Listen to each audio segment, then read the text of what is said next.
जय श्री माता जी। हमने समझना है कि सभी प्रकार की हीलिंग, सभी प्रकार की क्योरिंग, सभी प्रकार की आध्यात्मिक और भौतिक प्रगति ये केवल हमारे अंदर बहने वाले चैतन्य लहरियों के कारण होती है। जब हमारे चित्त के चिंतन में परमात्मा होते हैं, श्री माता जी होते हैं, तो हमारी वाइब्रेशनल फ्रीक्वेंसी हाई हो जाती है। हमको ये समझना है कि हमारी जो कुंडलिनी शक्ति है वो ऊर्ध्वगति की ओर भी जाती है और अधोगति की ओर भी जाती है। तो ऊर्ध्वगति यानी अपवर्ड्स डायरेक्शन। जब हम पॉजिटिविटी के बारे में सोचते हैं, जब हम समाधान के बारे में सोचते हैं, जब हम आज नहीं तो कल सब ठीक हो जाएगा इसके बारे में सोचते हैं, जब हम कहते हैं कि मेरे साथ कभी कुछ गलत नहीं होता है, माँ की कृपा मेरे साथ है, मेरे साथ सब हमेशा सही होता है, उसके बाद ये और भी शक्ति बढ़ती है जब हम आनंद की ओर जाते हैं, जब हम इंथुजियाज्म टू वर्क। ऐसा कहा गया है कि व्हाट इज़ गुड हेल्थ। तो absence of disease is good health. लेकिन अगर हमारे पास अमिताभ बच्चन आते हैं तो उनका शुगर हाई है, और अगर जया बच्चन आती हैं तो उनका शुगर लो है। तो हर शरीर अलग है, तो उसके जो रोग के मापदंड हैं वो अलग हैं। लेकिन क्या है जो हमको गुड हेल्थ में रखता है, वो है इंथुजियाज्म टू वर्क, यानी पुरुषार्थ करने का आनंद हमारे अंदर होना, काम करने की एक कशिश हमारे अंदर होना।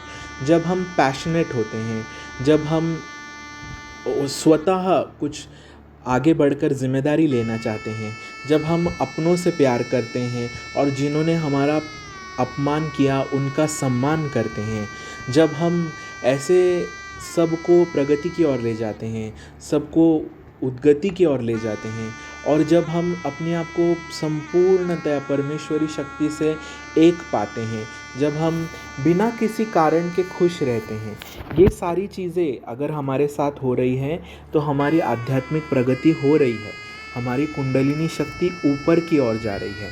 लेकिन कभी कभी क्या होता है, जब हम अपने आप को बोर फील करते हैं, थका हुआ फील करते हैं, हारा हुआ फील करते हैं, अतृप्त फील करते हैं, चिंतित फील करते हैं, चिड़चिड़ा महसूस करते हैं, सबने हमारी जय कहनी चाहिए, हमारा सेंटर है, कौन है वो, कहाँ से आए हैं, हम लोगों पे शक करते हैं, लोगों से दुश्मनी निकालते हैं, लोगों से हम जेलस हो जाते हैं। अगर हमारे नेबर ने नई कार खरीदी और घर आने के बाद अगर हमारा मूड ख़राब हो रहा है, तो इसका मतलब हमारी आध्यात्मिक प्रगति को वक्त है।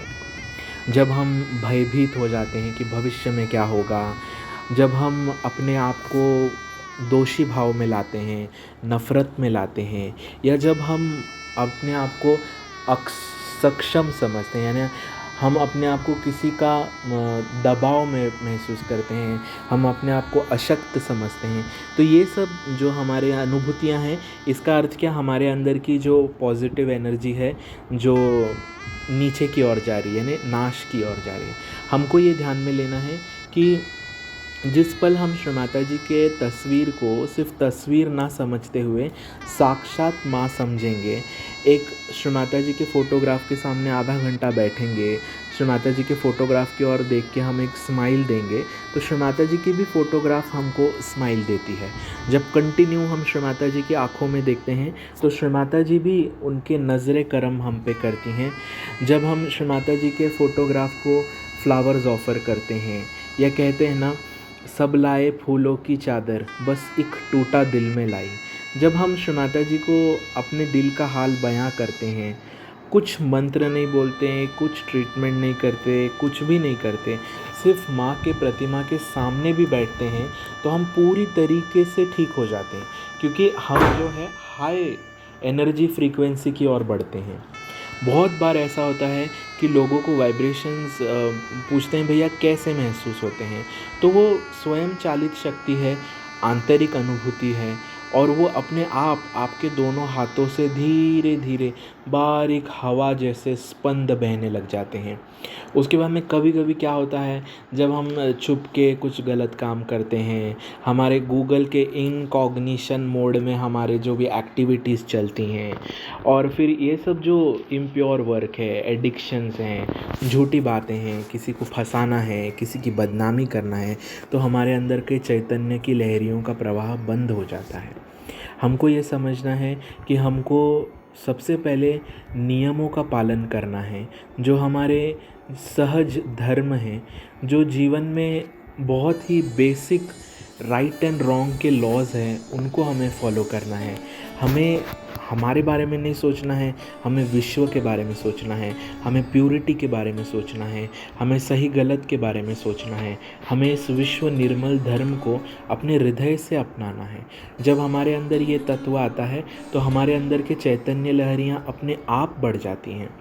और बहुत बार अगर आपको वाइब्रेशंस महसूस नहीं होते तो आप ऑयल लीजिए, कोकोनट ऑयल, उसको वाइब्रेट कीजिए, थोड़े से उसमें तुलसी के पत्ते फ्राई कर लीजिए ताकि उसमें तुलसी का अर्क उतर जाए। उसको आप कुछ मंत्रों से एनर्जाइज कर लीजिए, वाइब्रेट कर लीजिए, उसमें पॉजिटिव इमोशंस डालिए। श्री माता जी आपकी कृपा से सब सही हो रहा है, सफल हो रहा है, सिद्ध हो रहा है। उसके बाद में वो वाइब्रेट कीजिए तेल, वो अपने हाथों से खुद का मसाज कीजिए। आप विशुद्धि चक्र का विचार कीजिए। क्या होता है, हम सहज में आ रहे हैं, हम हीलिंग ले रहे हैं, हम ट्रीटमेंट्स ले रहे हैं, क्यों ले रहे हैं? ताकि जॉब मिल जाए। क्यों कर रहे हैं? ताकि हमारा प्रॉब्लम सॉल्व हो जाए। तो हमें, अगर हमारे पास कोई अपने मतलब की बात लेके आया तो वो इंसान की हम मदद नहीं कर पाते। उसी प्रकार से जब हम परमात्मा के पास जा रहे हैं तो अगर हम परमात्मा को कहें कि श्री माता जी हम आपसे प्रेम करते हैं, आप हमारे हृदय में आइए, और जो लोग हमारे साथ बुरा व्यवहार कर रहे हैं उनको क्षमा कर रहे हैं, हमारे ब्रेन में, हमारे सहस्त्रार में हम केवल हाई एनर्जी फ्रीक्वेंसी के थॉट्स रख रहे हैं, केवल पॉजिटिव एनर्जी फ्रीक्वेंसी के थॉट्स रख रहे हैं, तो ऑटोमेटिकली हम यूनिवर्सल कॉन्शियसनेस से उस श्री कृष्ण की विश्व कल्याण की, योग क्षेम वाहम्य की शक्ति से एक हो जाते हैं। उसके अलावा हम घी कैम्फर जो है नाक में ड्रॉप्स डाल सकते हैं।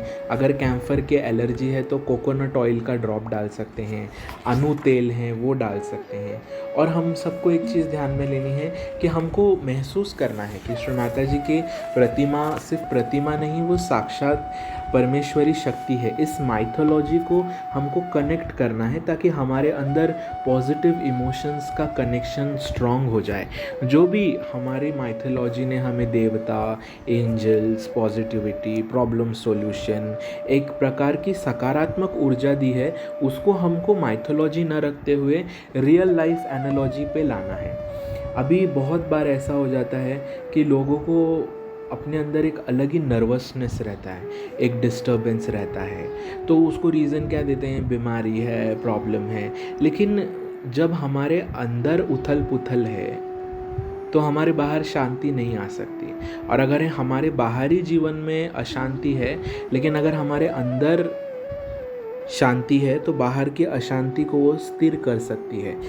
तो हमारे अंदर की उथल पुथल पहले जब तक ठीक नहीं होती तब तक बाहर की उथल पुथल ठीक होना पॉसिबल नहीं। हमको ये समझना है कि वाइब्रेटेड बटर यूज़ करने से भी बहुत फ़र्क पड़ता है।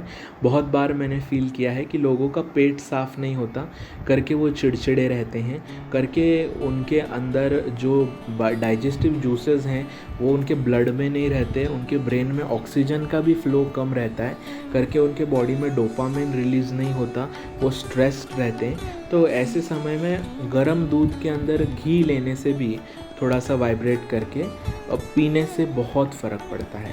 और कोशिश हमको ये करनी है कि जितना हो सके हमको मेंटल हाइजीन को मेंटेन करना है। हमारे दिमाग में गंदगी नहीं आनी चाहिए। हमको ये कोशिश करनी है कि हमारे चित्त में केवल गॉड कॉन्शियसनेस ही हो, केवल श्री माता जी पे ही हम हमारे चित्त को एकाग्र रखें। और दूसरा एक बहुत इम्पोर्टेंट भाग है कि हमारे वाइब्रेशंस को हम बढ़ाएं कैसे। तो एक तो है ध्यान। बहुत बार हमने देखा कि बहुत सारे ट्रीटमेंट्स करते हैं, मंत्र बोलते हैं, क्रियाएं करते हैं, ध्यान करते हैं। देखिए, श्रद्धे अंति परमेश्वर। लेकिन अगर आपको सत्य चाहिए तो आपको ये समझना पड़ेगा कि ये कार्यक्रम से वो कार्यक्रम, ये मंदिर से वो मंदिर, ये हीलर से वो हीलर, ये हम क्या कर रहे हैं, भाग रहे हैं, अपने आप को फंसा रहे हैं। तो अगर हम ये सब करने वाले हैं तो फिर कुछ समय के बाद हमारा नाश हो जाएगा, क्योंकि हमको प्राप्ति कुछ नहीं होगी। तो जो हमारा ध्यान है वो हमारी सभी समस्याओं का समाधान है, क्योंकि ध्यान जो है ये हाई वाइब्रेशनल एक्टिविटी है। जब हम ध्यान करते हैं तो हमारी बुद्धि रिलैक्स हो जाती है, हमारे अंदर का स्ट्रेस कम हो जाता है। एक 20 मिनट भी डेली आप बस शांत होके एकाग्र श्री माता जी की ओर देखते हुए शांत बैठें, आपके सभी प्रॉब्लम्स ऑटोमेटिकली सॉल्व हो जाते हैं। कोई ट्रीटमेंट, कोई मंत्र, कोई यंत्र, कोई विद्या इस क्रिया से बड़ी नहीं है, क्योंकि जब आप श्री माता जी की ओर देखते हैं तो धीरे धीरे श्री माता जी के प्रतिमा से आने वाली सकारात्मक ऊर्जा और आपने आपके अंदर क्रिएट की हुई सकारात्मक ऊर्जा कि सब ठीक हो जाएगा, सब सॉल्व हो जाएगा, सब सही होगा, सब सफल होगा, वो एक हो जाती है। और फिर आपके अंदर एक आपने चित्त देना है कि आपकी ब्रीदिंग पे, आपकी श्वास जो है उस पे आपने ध्यान देना है। जैसे आप आपकी श्वास पे ध्यान देते हैं तो आपके बॉडी में का ब्लड प्रेशर कम हो जाता है, आपका फोकस और कंसंट्रेशन बढ़ जाता है और आप स्थिर हो जाते हैं। दूसरा एक बहुत ज़रूरी मुद्दा है कि high vibrated food, high energy food खाना। हमको ये समझना है कि अन्न जो है ये पूर्ण ब्रह्म है, क्योंकि वो इमोशंस एब्जॉर्ब करता है। अगर हमारे मन में हेल्पलेसनेस है, टेंशन है, चिंता है, ये प्रश्न नहीं छूट रहा है, वो नहीं हो रहा है, और हम वो खाना बना रहे हैं, तो वो खाने में भी सभी प्रकार का अपूर्णत्व, दुख, रोग, दरिद्र, हमारा आलस कि मुझे नहीं बनाना है, ये सब खिंच जाता है। जब हम भजन सुनते हुए, परमात्मा का नाम स्मरण करते हुए, म्यूज़िक सुनते हुए, अपने आप को हारमोनियस रखते हुए वो क्रिया करते हैं, तो हमारे अंदर की सारी पॉजिटिव एनर्जी वो फूड खींचता है। उसके अलावा हमको डेड फूड्स नहीं खाने, हमको लिविंग फूड्स खाने। लिविंग फूड्स खाने से क्या होता है, हमारे अंदर की प्राणिक शक्ति बढ़ती है। ये सात्विक अन्न खाने से हमारे अंदर का लिविंग एनर्जी बढ़ता है। हमें ये समझना है कि अगर कोई डेड बॉडी है, आप उसको कितनी भी दवाई दीजिए वो ठीक नहीं होगा, करोड़ों की दवाई देंगे तो भी ठीक नहीं होगा। लेकिन अगर एक लिविंग बॉडी है, आप उसको रोज़ 1 लीटर पानी थोड़ा सा ज़्यादा पिलाएंगे तो आप नोटिस करेंगे कि उसका यूरिन बढ़ेगा, ब्लड सर्कुलेशन बढ़ेगा, शरीर की गंदगी निकल जाएगी, वो पूरी तरीके से निरोगी हो जाएगा। तो हमको ये समझना है कि जो चीज़ हमारे शरीर में प्राण बढ़ाए उसे हमें खाना है। अभी डेड फूड क्या होता है, अपने से बड़े जानवर खाना, बहुत ज़्यादा मांस खाना, बहुत ज़्यादा तला हुआ खाना, बहुत ज़्यादा प्रोसेस्ड चीज़ें खाना। तो ये सब चीज़ें कैसी पचने में आसान नहीं है।